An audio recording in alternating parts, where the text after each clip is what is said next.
So in this video, I'm going to be showing you how to set up the emulator for use with App Inventor 2. So the emulator is perfect if you don't have an Android device handy, but you still want to be able to play with the apps that you're creating and be able to debug them at the same time. So how exactly do we set up the emulator? Well, the first thing I want you to do is I want you to navigate to the App Inventor 2 homepage. So type in App Inventor 2 in your browser, go to that homepage, make sure you're logged in like I am, and then you should be looking at a page just like this one. The only difference to you might be that you don't have quite so many projects yet. So under this My Project section, yours might be blank.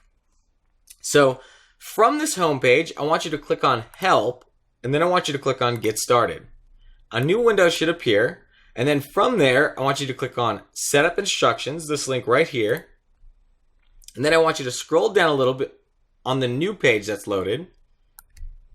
And I want you to see if you can find option 2. So it should say option 2, don't have an Android device, use the emulator. And then after, there's a link that says instructions. I want you to go ahead and click on that. From there, I want you to look for the 3 links under step 1. So depending on what operating system you currently have, that's going to be the link you're going to want to click on. So for example, I have a Windows operating system, so I would click on the second link. But you might have a Mac, which you'll click on the first link for, or a Linux, which you'll click on the third link for. Once again, I've said I had a Windows operating system, so I'm going to click on that second link. From there, I'm going to look for the download installer link, and that's under number 1, under installing the App Inventor setup software package. So I'm going to click on that download the installer link, and if I've done everything properly, I should see something downloading in the lower left of my browser, and I do. So you are going to wait until this all finishes downloading, and then you're going to go ahead and install it, which is going to be a little bit different depending on which operating system you have. I've actually already installed App Inventor Companion app, so I'm going to cancel this download, and I'm going to move on to the next step after the installation has been completed. So once your installation is completed, you're going to look for that program on your computer. And I'm going to do that right here by just typing in AI, and I could see it's the AI Starter desktop app. And I'm going to go ahead and click on that and wait for that to open. So I notice it's right here on the bottom. So I could see that it's open. It has a bunch of gibberish right here. It says App Inventor Tools located and all that good stuff.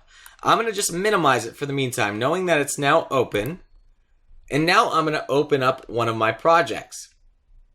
You don't necessarily have to open the project or a project. You could do it without one open, but you probably should open it just in case to see if your apps are running. So I'm going to open up project 3 just like I did in the last video. And I'm going to click on connect. And now I'm going to click on emulator. Instead of that AI companion app that we did in the last video, I'm just going to click on this one right in the middle. It says emulator. Now it'll say starting the Android emulator. Please wait. This may take a minute or 2. To confirm that everything is going properly, you should see a bunch of numbers that are being added to that list of the program we just had. And if everything went really correct, you'll see this window hopefully, which is our emulator running. So it's pretty cool, right? It's pretty much a simulated Android device right on your desktop.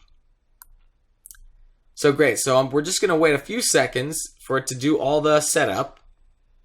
You'll notice it's kind of counting down now. It says emulator started, waiting, and it's counting down seconds to ensure all is running.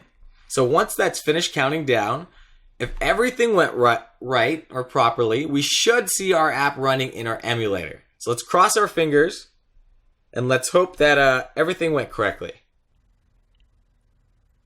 So it's loading up the companion app. And something is loaded. Let's see if we see a skeleton on this little device. Sometimes you might have to give it a few more seconds after the app is loaded for everything to all pop up. So don't get discouraged if you just saw white for a second. And you'll notice there it is. We have our app loaded in our emulator. And you'll notice if I scroll down just a little bit, I could see, the names below and all that good stuff. So our emulator is now running. Our app is running in it, and everything went just the way we expected it to. The one thing I do want to note, though, is that sometimes when you first install the emulator, it will tell you that you need to update the app. So just go ahead and follow those instructions that MIT gives for you. Click on Update App, and then in the browser, and then you're going to go to your emulator and click OK to update. And once that's all finished, you should have everything working according to plan. Great, so I will go and see you in the next video. I hope that made sense to you guys. If not, be sure to watch the video once again because this is very crucial to developing apps in App Inventor, and I want to make sure you all know it.